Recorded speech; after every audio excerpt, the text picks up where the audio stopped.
This documentary presents factual analysis based on publicly available legal documents and verified data.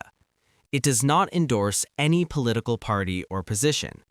All allegations discussed are either sub judice or based on official records.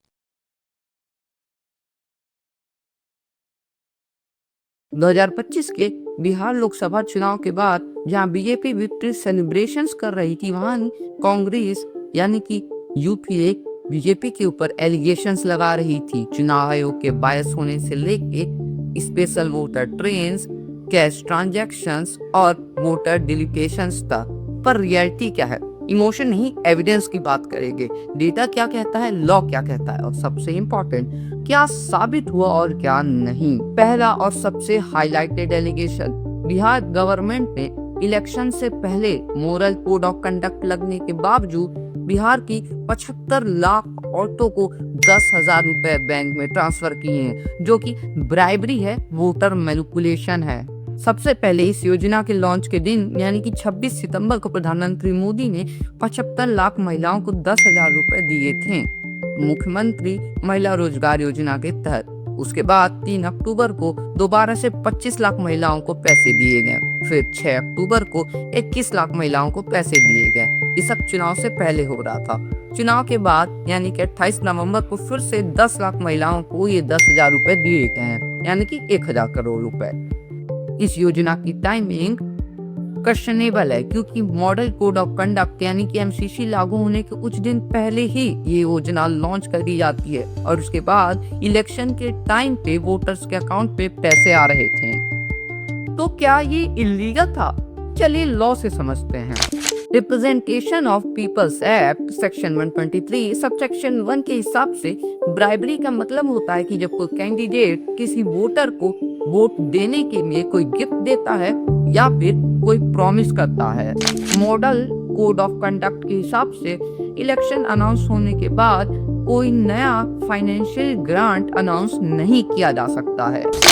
पर एक exception है, वो schemes जो model code of conduct से पहले ही notify हो गई हैं, उनकी शेड्यूल्ड पेमेंट्स लीगल हैं, पर नई बेनिफिशियरीज को ऐड नहीं किया जा सकता है। पुरानी लिस्ट कंटिन्यू की जा सकती है। अब थोड़े फैक्ट्स देख लेते हैं। ये स्कीम 26 सितंबर को लॉन्च होती है और मॉडल कोड ऑफ कंडक्ट लगता है 6 अक्टूबर को। 10 दिन का इन दोनों के बीच में गैप था। बाद में इस स्कीम का नाम था मुख्यमंत्री महिला रोजगार योजना। सबसे इम्पोर्टेंट बात, मिनिस्टर्स ने इस स्कीम का पब्लिकली क्रेडिट नहीं लिया। पर ये इम्पोर्टेंट क्यों है? वीडियो पूरी देखिए, आपको आगे पता चल जाएगा।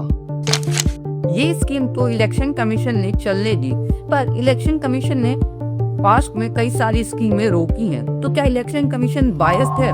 ये ओपिनियन बनाने से पहले पूरी बात जान लीजिए। 2004 में जयललिता ने किसानों को फ्री में बिजली देने की स्कीम लॉन्च की थी, पर जैसे ही चुनाव पास आया, इस स्कीम को फ्री में बिजली देने से बदल के अकाउंट में पैसे ट्रांसफर करने को कर दिया गया। और इसीलिए चुनाव आयोग ने इसके ऊपर रोक लगा दी, क्योंकि चुनाव आयोग ने कहा कि आप किसी भी स्कीम का बेनिफिट बदल नहीं सकते हैं चुनाव से एग्जैक्ट पहले। एक और एग्जांपल आपको देता हूँ। 2011 में मार्च के टाइम पे डीएमके पार्टी तमिलनाडु में कलर टीवी डिस्ट्रीब्यूट कर रही थी, जिसे इलेक्शन कमीशन ने रोक दिया, क्योंकि इलेक्शन कमीशन ने कहा इससे ट्रांजैक्शनल एटमॉस्फेयर क्रिएट होता है, जो कि ब्राइबरी जैसा लगता है। ब्राइबरी का पता नहीं, पर एक बात बताओ मुझे, ये कलर टीवी डिस्ट्रीब्यूट करना कौन सी वेलफेयर स्कीम में आता है? किस गरीब भूखे नंगे आदमी का भला कलर टीवी से हो जाएगा?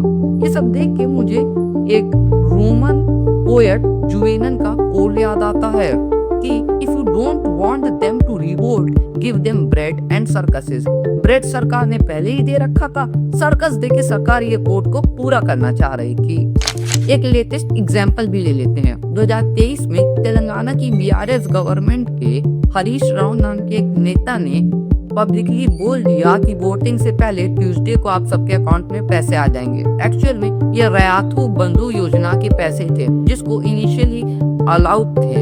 इलेक्शन कमीशन ने इसको अलाउ कर दिया था, पर हरीश राव के इस बयान के तुरंत बाद इलेक्शन कमीशन ने परमिशन को रिवोक कर दिया। एक एकदम लेटेस्ट एग्जांपल ले लेते हैं। 2024 में आंध्र प्रदेश में इलेक्शन कमीशन ने YSRCP स्कीम्स पे रोक लगा दी थी। क्यों? क्योंकि गवर्नमेंट को चुनाव से अचानक पहले याद आ गया कि उनके बेनिफिशियरीज भी तो हैं योजनाओं के, और गवर्नमेंट ने सारी ड्यू स्कीम्स को अचानक से शुरू कर दिया, एक नहीं बल्कि 6 स्कीम्स। इसी वजह से इलेक्शन कमीशन ने उस पर भी रोक लगा दी। अब बिहार पे वापस आ जाते हैं। बिहार की गवर्नमेंट ने इनमें से कोई भी मिस्टेक नहीं की थी, ना तो उन्होंने चुनाव से अचानक पहले अपनी स्कीम्स को बदल दिया, ना ही ये कोई फिजिकल डिस्ट्रीब्यूशन था, ना ही इसका कोई पब्लिक अनाउंसमेंट हुआ। मतलब बीजेपी ने क्या ही गजब लूप होल ढूंढ निकाला।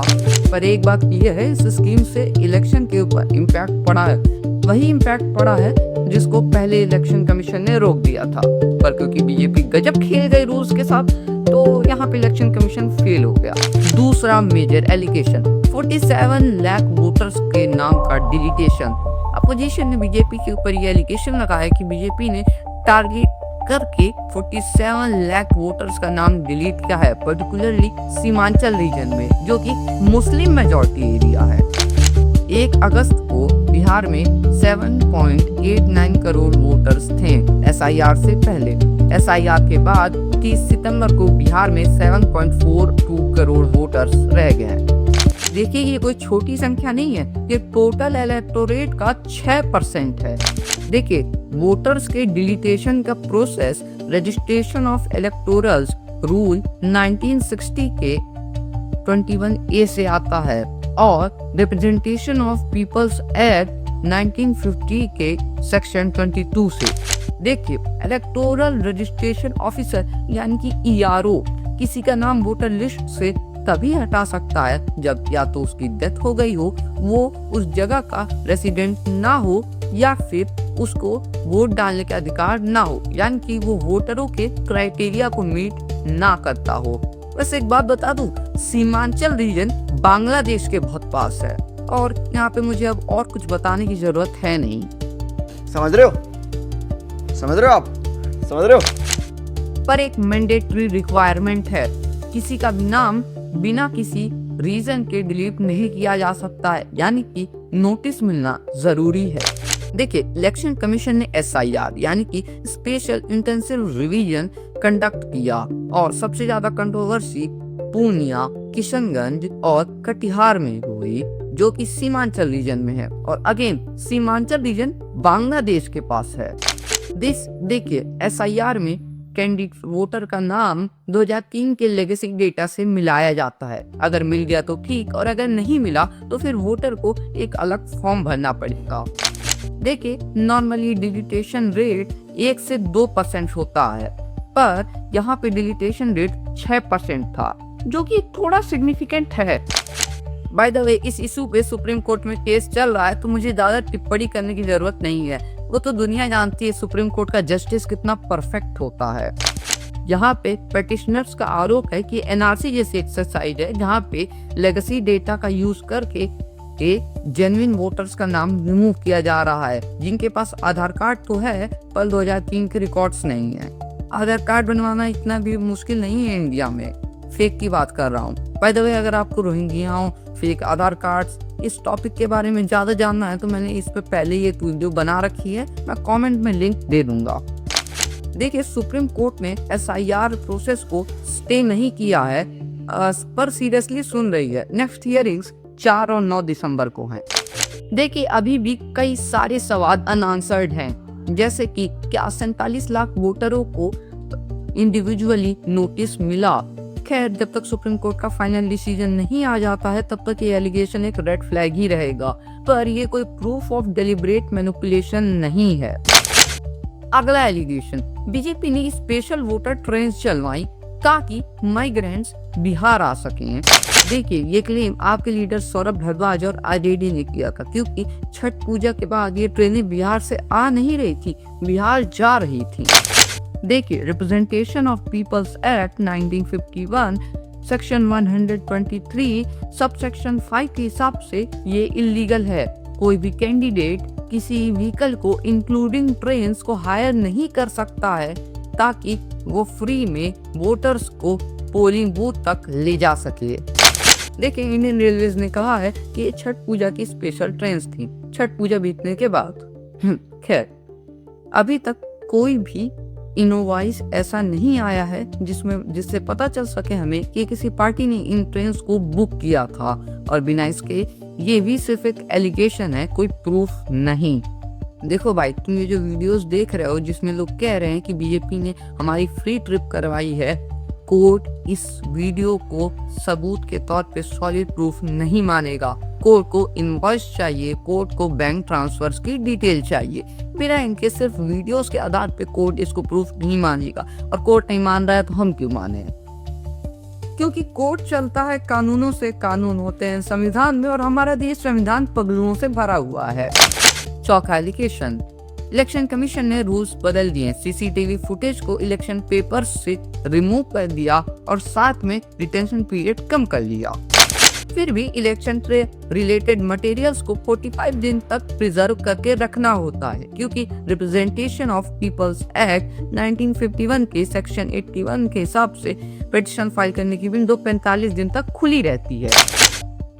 देखिए, इलेक्शन कमीशन पे सवाल तो उठने ही चाहिए, पर इलेक्शन कमीशन से भी ज्यादा सवाल उठने चाहिए अपोजिशन के ऊपर। जब आपको पता है कि आपके पास सिर्फ और सिर्फ 45 दिन का ही टाइम है, जिसमें से आज 18 दिन बीत चुके हैं, सिर्फ 27 दिन बचे हैं, तो आप पिटीशन क्यों नहीं फाइल कर रहे हैं?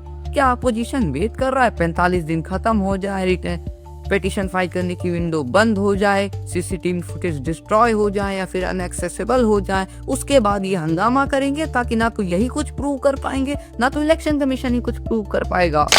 आगे ये कोई सॉलिड प्रूफ ऑफ मैनिपुलेशन नहीं है, पर सवाल यहाँ पे उठेंगे। देखिए, अगला मेजर एलिगेशन है डुप्लीकेट वोटर्स। यहाँ पे सबसे बड़ा एलिगेशन तो इलेक्शन कमीशन के ऊपर लगाया जा रहा है कि उन्होंने एरोनेट सॉफ्टवेयर और फोटो सिमिलर एंट्रीज जैसी टेक्नोलॉजी का यूज किया क्यों नहीं।